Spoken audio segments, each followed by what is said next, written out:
বলছিলেন যে টাকা অর্থায়ন হচ্ছে, এই টাকা প্রশ্ন শেষ হোক এটা। আপনারা পেয়েছেন কি যদি এটার সাথে অ্যাড করে এইটা ওই যারা অ্যারেস্ট হয়েছে তাদের কে তো আমরা ইন্টারোগেট করছি, তাদের কথায় এই জিনিসগুলো উঠে আসছে এবং তারা অনেকেই স্বীকার করছে যে এরা কিন্তু পয়সার বিনিময়ে আসছে, ওদেরকে পে করা, ঠিক আছে। ওই লাইনে আমাদের কাজ চলতেছে এবং কাজ করতেছি আমরা, সেটা সমস্যা নেই সেটা। আর ওই যে যেটা ককটেলের কথা বললেন, ককটেল হয়েছে কি, এটা এখন পর্যন্ত যে কোনো হার্মফুল কিছু হয়নি, কিন্তু মনে একটা প্যানিক বা একটা মেসেজ দেওয়ার জন্য করছে।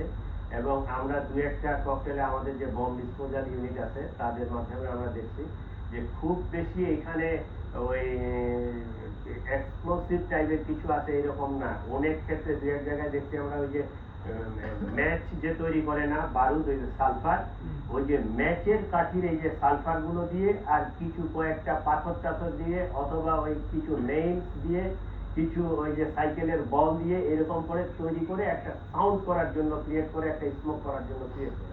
এখন পর্যন্ত কোথাও মানে হার্মফুল কোনো ব্যক্তির উপরে বা কোনো প্রতিষ্ঠানের উপরে বা কারো উপর এরকম কিন্তু এখন পর্যন্ত আমরা দেখি নাই। ধন্যবাদ সবাইকে, অনেক কষ্ট। আচ্ছা, আপনি অর্থ বিনিয়োগের কথা বলেন, অর্থ কারা বিনিয়োগ করছে? Thank you very much. জন্য এইটুকু, থ্যাংক ইউ।